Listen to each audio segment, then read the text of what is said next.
So, all right, again, I apologize for interrupting you before. So we need to talk about getting a person the phone for them, because you don't have one in here at all. There's not a phone in this building whatsoever. Right, so if you just try to get, yeah. So, what's our steps on that? I don't know, so we can talk with Tony about that, because she's the contact, that she's been Oh, doing. yeah, she's been dealing with Consolidated. So, yeah, so if you want, Scott, do you want to follow up and ask her about getting a phone, since I just be the first one to see it tomorrow? Most of it. Yeah, I guess the other question is getting cable TV running into the building. It's on the building, but it's not running into the building. So I don't know if we're gonna have some discussion at some point. Who budget that can be out of that alcohol.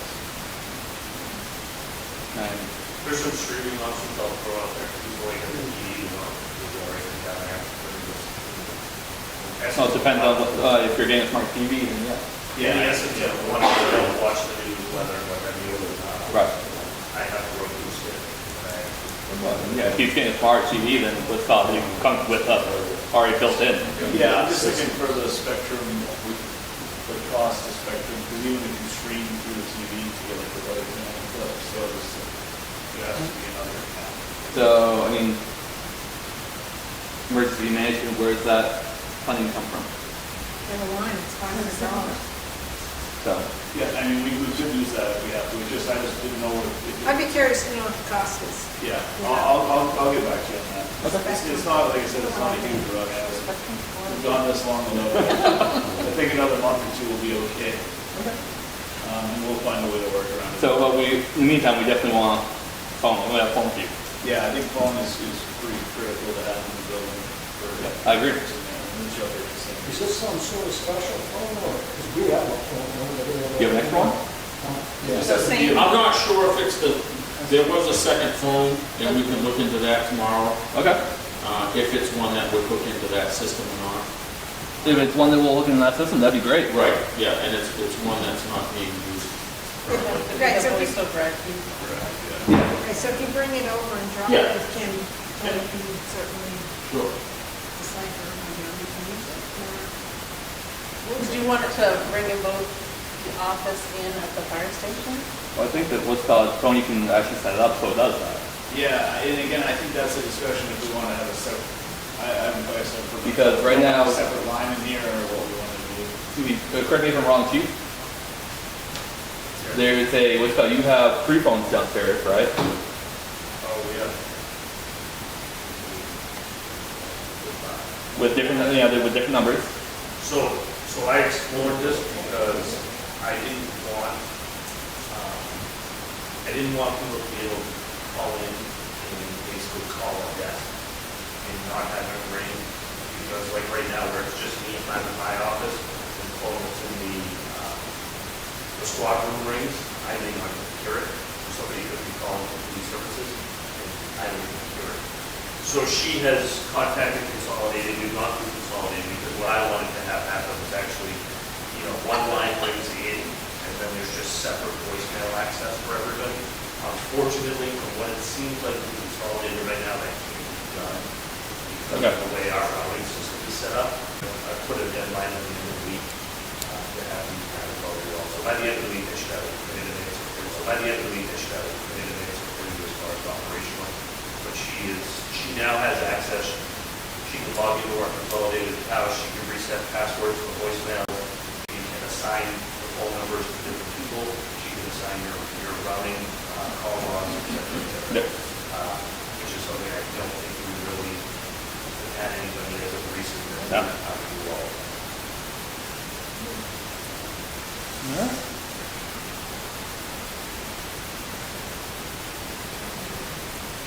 All right. So everybody's good, I'll move on to fire. Yes. Sorry. All right.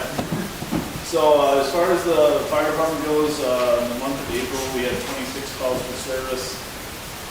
Of that, 19, I don't know why I put it to last, I apologize to you. 19 of those were EMS calls, the rest being fire service calls. Our EMS billing for the month was billed out at $14,361. Our estimated collectible funds are $13,133. That's on Medicare, Medicaid adjustment. I added that in this month. So basically, Medicare, Medicaid pay us a set amount depending on the level of the call, whether it's a BLS call, ALS1, ALS2. So there's what they generate automatically for the bill when we get a Medicare, Medicaid adjustment, which is what they'll pay. This is significantly higher percentage than what we would normally see in our payer mix. We just happen to have a bunch of patients with private insurance, and private insurance generally pays the whole bill. So we're at about a 61% collectible rate from what we bill generally, and that's the average for the area. So this is significantly higher than just how the month for it. Month end for EMS transports for the month of April, we were up 128% year over year from the start of the year until this point. The biggest reasoning for that is just that we're covering our own calls now. So the majority of our own calls, should I say, so now that we're not calling as much mutual aid, and we're transporting our own patients. So that accounts for at this point, as of today, we're up 172% year over year based on this one. So I just want to kind of give kudos to the team. We do a really good job of covering our own calls, and so that's nice to see. We had 5 mutual aid ambulances from Farmington into town in the month of April. One of those being to cover a second call. Our ambulance was already on the way to the hospital. We had an additional call, so Farmington continued for that. We moved mutual aid to New Durham for medical aid. Last month, Silver Street for a motor vehicle accident rollover. There was a motorcycle accident on Route 153. We transported the patient to Portsmouth Hospital to the trauma center. We responded mutual aid to New Durham with Engine 1 and Ambulance 3 for a motor vehicle accident. The next day, myself and Chief Ferguson responded over there with Engine 1 and him for a report of a second motor vehicle accident. These are both on Kings Highway. So the first one was a head-on motor vehicle accident with multiple patients, and the second one ended up being nothing found. I guess the people got out of there. But it just kind of, I wanted to highlight that we have been responding mutually and helping our neighbors as well, so it's good to see. The overhead door work at the station has begun. You'll see the windows have been installed. There's still some more work yet to be done. On the door seals at the bottom of the panel. The second door from the right is bent. They're going to replace that with one of the panels that came out with the window. So that will that'll be at no cost other than the labor. They're going to do that and they replace the seals at the bottom, which are still uncovered. We've ordered the replacement trim inside and to get it. So we'll have a nice facelift there. The shed has been moved over to the highway department by the highway department. We appreciate that. They kind of moved it out of our way, so we can work on the siding. We're not trying to climb over the shed. Engine 4, the new fire truck is in production. We should have some pictures to share. Captain Bowden's going to put that up on our Facebook shortly.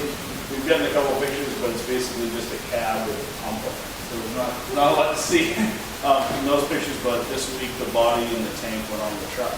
So it's going to look a lot more like a fire truck even in the next set of pictures we get. So we'll get those up as soon as we can, and then we should have an exact date tomorrow for when we're going to get the truck. But like I said, second week of June, we don't know if it's the end of the week, but we should know.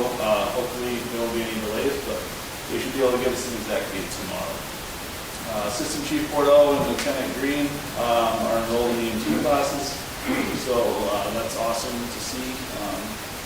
Kind of increase our capabilities and get another provider on the road. We do also have a posting out for some per diem EMS providers to cover some of our day shift gaps. It's posted to the Fire Academy website, which is kind of the best avenue to find EMS providers. Can you send those over to me, Bolton? I can. I tried to get a link from it. It didn't really work that well, but I'll try to figure it out tomorrow. So that's kind of all I got going on right now. Anybody have any questions? This pertains to the carbon filter cylinders. You sent an email, maybe I missed out on something while I was out of town. You had sent 3 quotes. Were you looking for those? Those got approved. Those were approved and they've already been ordered. I asked them to send those over so we could put them with the minutes. Oh, okay. All right, Yeah, that's those were ordered last week. All right, I just wanted to make sure I didn't miss something. All right, thanks. So, okay. Yep. All right. Dan? Well, that seems to be the spot, I guess. Dan Phillips, yes, resident, Rhode How you spell Dan? D-A-N. Oh, it's been spelled other ways too. This is from the last meeting, April 14th through May 12th. So we're going to patch some potholes on Silver and Pinkham. Just a stop sign on Pinkham was just bent over a little bit. Like one of the haul trucks hauling a piece of equipment out of there when it got into it a little bit. But, took the posted signs down. That was as of the 16th of April. So those, in case you guys have any deliveries, bring them on down. We've been raking the dirt roads as needed, and we've been getting a lot of rain, so the as needed has been quite a bit. And we're going to keep going forward with that. Did a driveway permit on Pinkham, and it was map 8, lot 11-7, so it would basically be one of the lots that's off to the right. We had some heavy rains, so we were around checking culverts and checking the roads, make sure we aren't getting any washouts and taking care of the culverts, cross culverts and stuff, and make sure that we didn't have any water running down the road. We've been pretty lucky so far.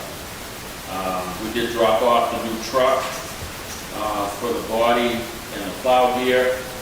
Should be done this week. So hopefully we'll get up there to pick that up. While we're on that, they've asked us, Viking, because the truck is, as they say, such a nice truck, they want to feature it up at the Mountain of Demonstrations, which is a public works. It's to get information on tractors, trucks, plows, all types of gear and everything, and that's going to be up by Lake Sunapee in Newbury. And I've asked, and we're going to bring the truck up there, so it'll be featured up there. While we're up there, we will be checking over time. There was probably a spot, I put riprap in that and fix that. We've kept our eye on it. It's been staying put, so we will keep our eye on that. There's nothing wrong with the culvert. It's just the way it was installed. And that was back when they were building the road, so we'll keep an eye on that. We did smooth up buttermilk extension with the loader, and that's just the gravel portion down to where the town portion ends, where we maintain, so we did take care of that. We checked on the contractor down on Pinkham, map 8, lot 11-2, and they're going to be putting a modular home in there. So we checked in with them. They started doing some work. They didn't have their driveway permit. They have since gotten a driveway permit. And so we were in contact with them just to let them know that they had some eyes on them. They're doing a good job. They just had a couple of things they needed to take care of.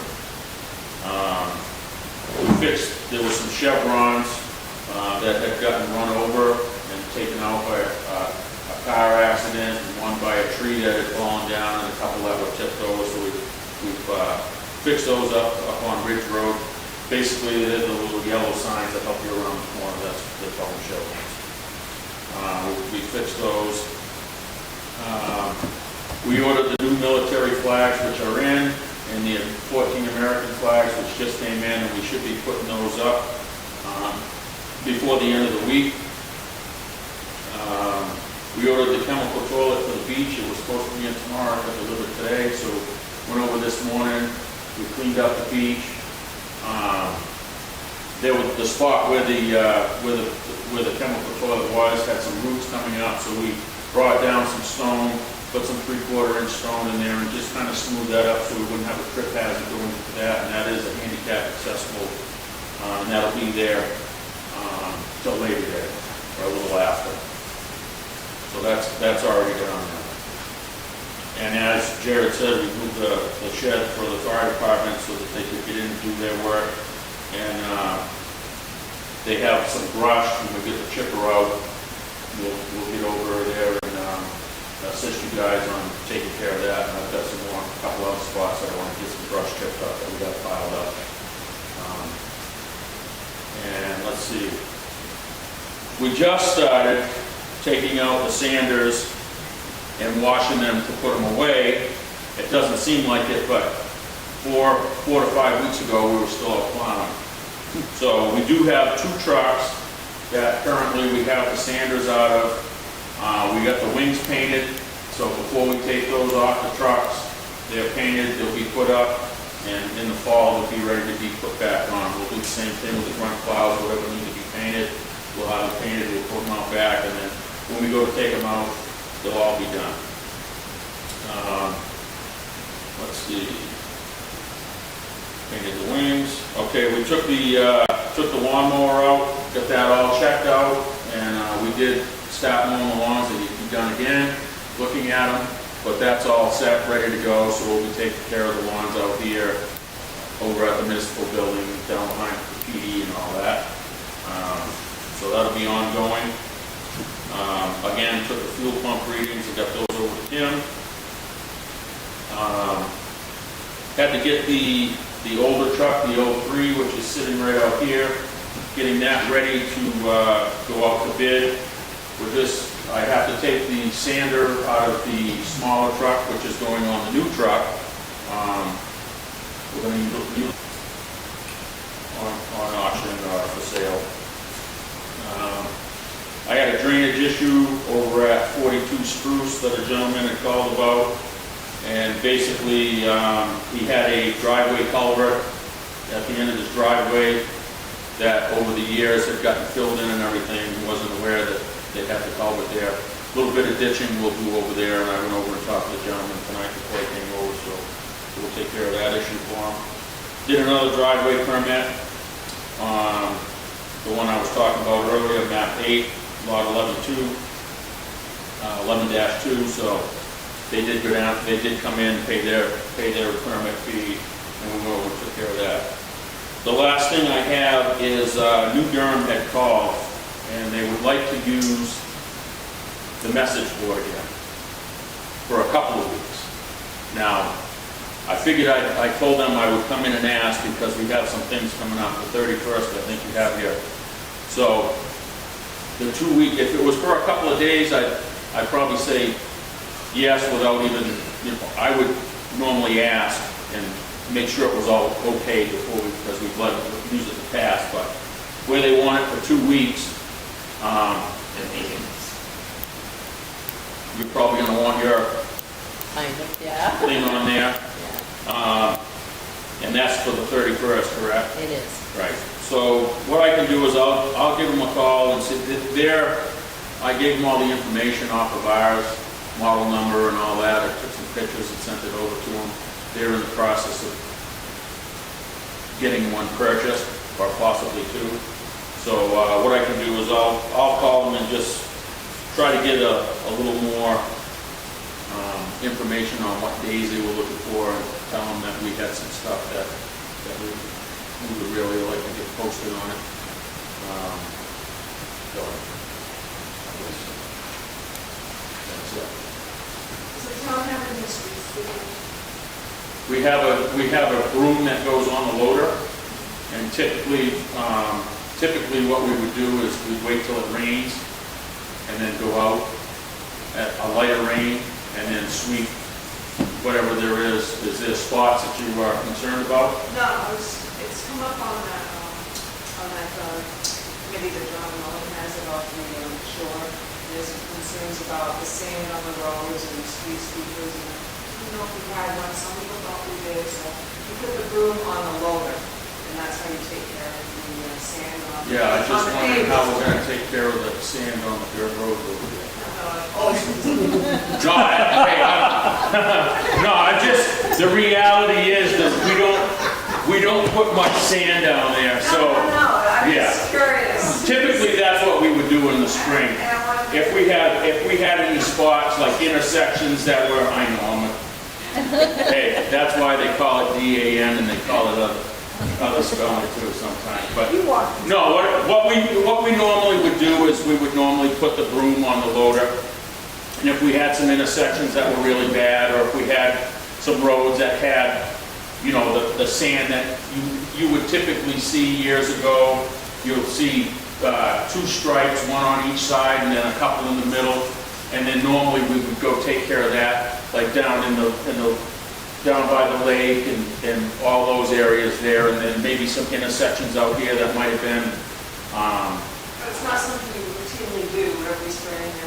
we normally do it every spring, yes. And like I said, we normally wait until we get that light rain, because if you don't, it's a bunch of dust.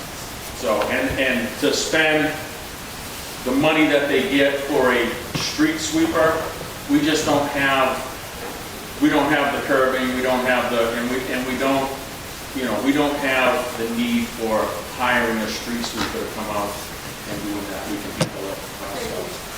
Recruitment and bringing people forward. As you all know, we could bring a candidate forward today. I worked on a case study as far as part-timers. I don't know if you guys want to discuss that briefly right now, or would like me to set that up for another time. Yeah. But basically what I did was, I didn't do the legwork, somebody else has recently done one, so I was able to get my hands on their case study, and then did a little bit of cross-referencing with it. And in that, what I found was for part-time employment, the average, if somebody was a part-time employee with a full-time certification, meaning in other words that at some point in their career, they were a full-time police officer, probably retired now, looking for part-time work. The pay rates were anywhere from $26 to $30 an hour. There was only one agency that was at 26, the rest were in the ballpark of 28 to 30. I did do some math on that and calculated it out as far as hours that would equate to for us. Which I may not have brought with me. Oh no, I have it right here, I'm sorry. So at the $28 an hour mark, that ultimately, based on our current budget, would give us 11.7 hours per week of part-time work. At the $26 an hour mark, that would give us 12.57 hours of part-time per week. And then at the $30-hour mark, or $30 an hour mark, that would give us 10.89 hours based on the current budget that we have. So with that said, obviously, you know, I broke that down by week to kind of over 52 weeks to get an idea. But we wouldn't necessarily be looking for part-time every single week. So it kind of gives you an idea over the course of the year how that works out. With the part-timers, it would definitely be more seasonal as far as, you know, be more heavy loaded come May through Labor Day, as opposed to, you know, later in the fall, the winter, and winter are rest of the week. One idea that I threw together for that, for the board to kind of think about, based on the information I found, a lot of agencies don't, at least not in our general geographic, are using part-time at this point. I don't know necessarily if that's based on the need as more as it is the availability of it. Agencies have just kind of faded away from the part-time aspect. Because bigger towns like Farmington are constantly busy and full-time employment is far, you know, more efficient for them as opposed to some of these smaller like us, where part-time is definitely beneficial. But as far as in our general geographic right around. The last year was the beginning of October. There was a person who we talked to interested in coming back working part-time. Yes. Did we ever pick up on him? My understanding when I took over as police chief, having a conversation with Chief Sobel, was that there was interaction between him and that candidate. That was what that candidate was no longer. Okay. Just curious. So that was all I knew. Fair. And I left it at that. Yeah. Okay. So based on that, Chief Sobel is planning to come back and work part-time over the summer for us. We should probably see him within the next, I would guess, maybe 3 weeks between now and the end of the month. We haven't set a specific date, but we have been in contact communication as far as that summer as part-time. So that was kind of what I threw together as far as a pay range for it. Obviously, the pay rates are a little bit higher because you're getting work out of them, you're getting full-time certified officers with experience that can basically conduct a shift, if you will, without being monitored or regulated by a staff member or another full-time officer to assist. And with that said, with part-time, we're not paying any benefits or retirement or any other costs associated with that employment. So that's why the rates are typically, traditionally, for part-time, a little bit higher. So those are the numbers that I came up with. The scale is kind of what I came up with as an idea, like I said, 0 to 10 years, and then 10 to 15, 15 plus. So you guys are more than welcome to view that over and just let me know your thoughts on it. Oh, cool. And we can readdress at a later point. And I can absolutely send you the case study if you'd like to see it. All right, you could, that'd be perfect. I'll send that to the BOSC. Thank you. Worked with Homeland Security. Again, we had a meeting here at the old town hall with Homeland Security and with our surrounding neighbors. Durham Fire and Police also came over for that meeting. I also met with the school multiple times over the course of the last month, just in relation to the drills and what we done as far as lockdown drills. And we had discussions about lockdown drills and the operation of the school as far as how that's all going to work. So all of the meetings that myself and Chief Wheeler had are all kind of coming in and everything's going to start to roll together. Were the kids involved in the process? What's that? Were the kids involved in the process? In the lockdown drill? In the lockdown? Yes, they were. I didn't hear about that. I know they did send it out on social media. No, I mean from my son. Because that would have been the high.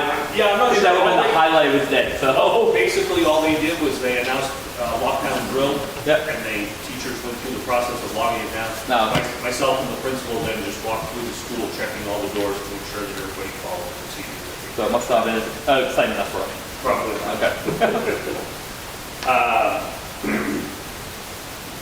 I did meet with the school and the chairman of the school board and the principal as far as the traffic patterns and the flow rate for the school, because we have been running into some issues, not every day, but some days we're running into issues as far as backflow of traffic for drop-off flowing out into Dan or the highway department. We are going to recalibrate and set the clocks as far as the school sign, because they're a little bit off as far as the turning on, turning off time. So we'll get that done in the coming week or two, which should get us right through the remainder of the school year. Still working on the evidence audit. That's just a work in progress. That'll continue to be a work in progress. We should hopefully be able to wrap that up. I would say early summer at the latest. We did start our own prosecution now. We are no longer under the Sheriff's Department. We have handled multiple cases at this point at the prosecutor level, over at the Rochester District Court and at the Supreme Court. We had some grand jury indictment, all the other cases. So those have been handled in-house? Yes, I have. That's awesome. So the county attorneys, everybody's on board with it. The moving pieces are working very well with it. Tony is adapting well to it. It's a little bit of a learning flow for her, given that she's learning the position she's currently fulfilling, but also the ancillary parts of the role of the prosecution. As well as another job as well. What's that? As well as another job as well. Yes, and so everything with that so far is flowing down. We've implemented some procedural to make sure there's no oversight, nothing gets lost on our end. And I've got some some communication lines at this point with the sheriff's department, just to ensure that nothing gets lost in translation during this transitional phase. But at this point, everything is removed. There might be some stuff out there still that we're dealing with as far as wrapping up that we weren't necessarily involved in from the beginning, but we're now going to finish. Yeah.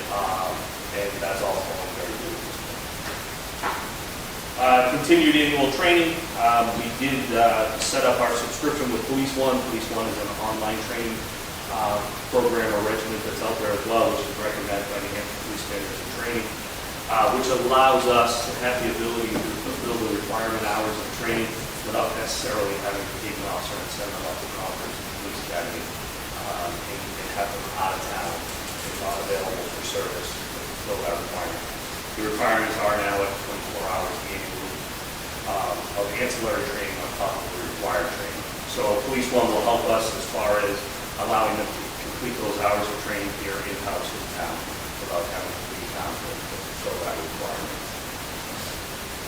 We did add a workstation to the police department as well, so that in the future, moving forward, once we're fully staffed and we have part-time staffing as well, there'll be ample working stations for employees to all have their area to work and be able to do what they need to do as far as the computers and as far as the database system. So we're working on the phone system, like I said earlier.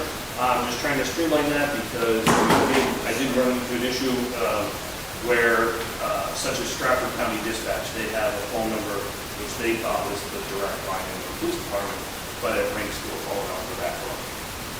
And so myself and Tony, when that phone rings, we don't necessarily hear it. But there's been occasions where I hear it, and I run down the hallway and try to answer it. So we're still working on that. I put a deadline at this Friday to have that resolved. Because at this point, I just don't want people to call and they wind up ringing out there. They think nobody is available here in town, when in actuality, we're here. So, we have utilized the department's speed trailer. If you've noticed it or not, it's been in multiple locations throughout the town. It is currently up on Kings Highway. I'm soliciting feedback from residents of the town as far as areas that they see issues. And we're just utilizing it at this point as a very good educational tool for people. I've received very positive feedback from the residents of town, and we will continue throughout the summer months to just be moving it to different locations throughout the town. I saw on 153 and Ridge Road so far. Yeah, it's been out on Silver Street, it was on Governor's, it was out on 153, Ridge Local DOT Directors, or I'm not sure exactly what the title is of the DOT sheds. But that is already on their list of meetings and drive-arounds. He did urge me to just keep prodding. He said it's on the list and that just bear with them, they're working through it. But in his email, he did say, basically keep prodding it to ensure that it doesn't fall off the line. So I'll continue to do that, and if there's anything on the board that'll be needed, I'll absolutely get that in order. We did meet with Cunningham Security. We did a walkthrough of all the buildings as far as the fire protection and the fire monitoring. They came around, they looked at all the systems, checked all the systems. I also had them look at the security system down at the police department, because currently the security system of the police department is monitored by Burns, and everything else in the town is monitored by Cunningham. So I did send a quote to the BOS email. As far as that goes, as far as getting all the fire systems back online, in that quote is also, you'll see it's outlined in there, would be them taking over the security at the police department as well. And then that way there, everything's monitored by the same company. But that's in your, you should have that, I sent that last week. So that should be in your emails for review to do whatever you guys wish to do with it. Other than that, just to wrap it up, we answered all calls for service within the community with minimal assistance from the Hampshire State Police. This past month, I believe there was a total of, don't quote me on this, but I think there was 3 or 4 calls for service here in the community that were not handled directly by the Middleton PD. Of those 3 or 4, though, I did receive phone calls on 2 occasions from state police on Sunday evenings, just inquiring if I was around and could respond, because the closest trooper they had was in Portland, at which point I said absolutely, and they came out and dealt with the situation. So, in a realistic world, they actually put feet on the ground right now. Which is pretty good. Yeah, absolutely. And that's about all I got. Anybody have Any questions? All right, thank you. Yep.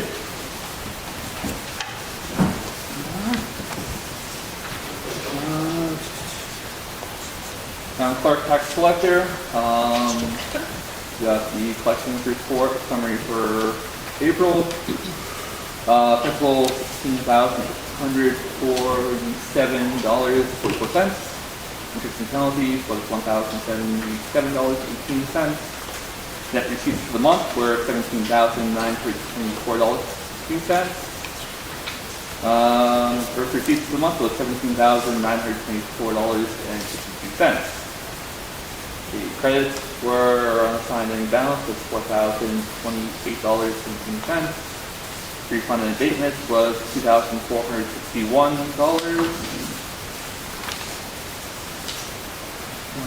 Let's see.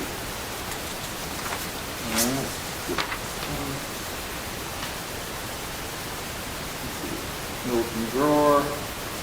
The total deposits were $51,659.94. The grand total including credit cards was $62,296.94.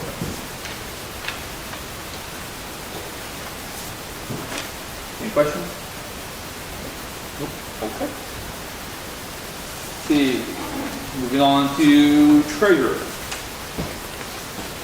All right. So April has been a successful month. All right, the list of uncleared 23-24 checks has been reduced. Thanks in no small part to King News, I have that document showing. Profile Bank was extremely helpful in making this process happen well. All right, so our beginning balance was $1,787,433.23. We have $125,897.71. And deposit bank statement balance was $400,001. Wow, I cannot speak today. Was $1,401,423.38. The sweep account balance was $944,439.82. Sending balance of $2,345,863.20. Cash available is $2,320,694.15. Any questions on the treasurer's report? What are we going to do with the outstanding checks?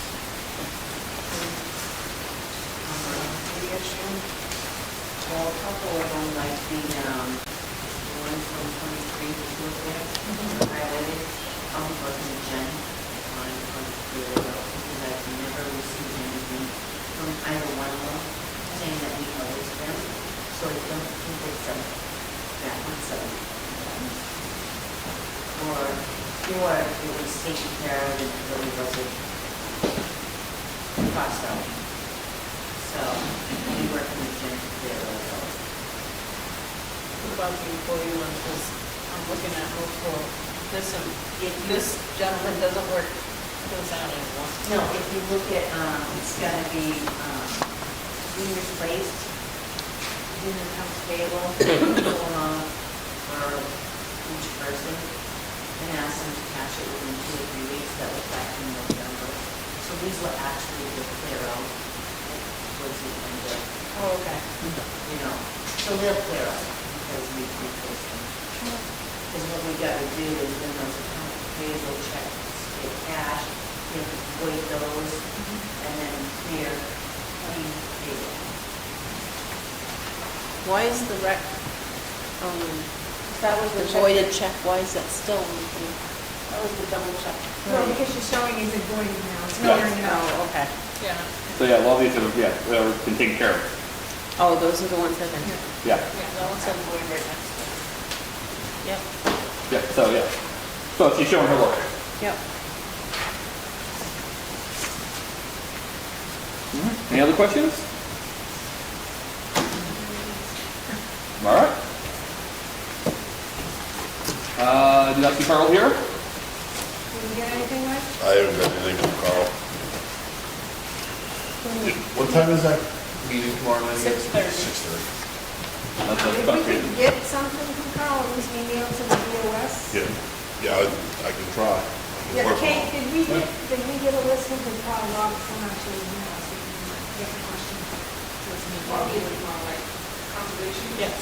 Remember, it was requested that Mr. Green and Mr. Rowe be there.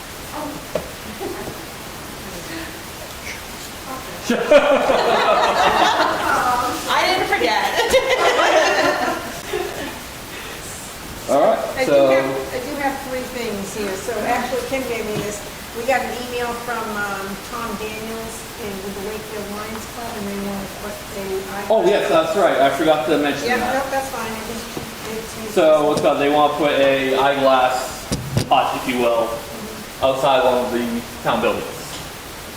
Well, is it going to be outside the town building, or will it be inside? No, it'll be outside. Oh, It'd be, Like old birds. yeah, exactly. Oh, okay, yeah. So it's like, yeah, it's like an old, it's all mailbox that they've redone, and it's actually very nice looking. So I've looked at Dan. I mean, I don't have a problem doing it. I guess where would be the best place over if we put it at the municipal building, Dan, for location-wise, for mowing and whatever, what would be the best? So what are they looking to do? It's like an old mailbox they want put by the municipal building, and people drop off eyeglasses. So that way, then what they do is then they take those eyeglasses